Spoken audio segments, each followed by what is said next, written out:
Georgia, southeastern Harris County in west central Georgia, until 4:45 p.m. Eastern Daylight Time.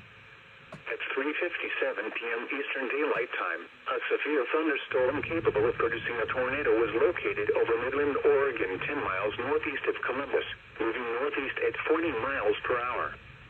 Hazard, tornado. Source, radar indicated rotation. Impact, flying debris will be dangerous to those caught without shelter. Mobile homes will be damaged or destroyed. Damage to roofs, windows, and vehicles will occur. Tree damage is likely.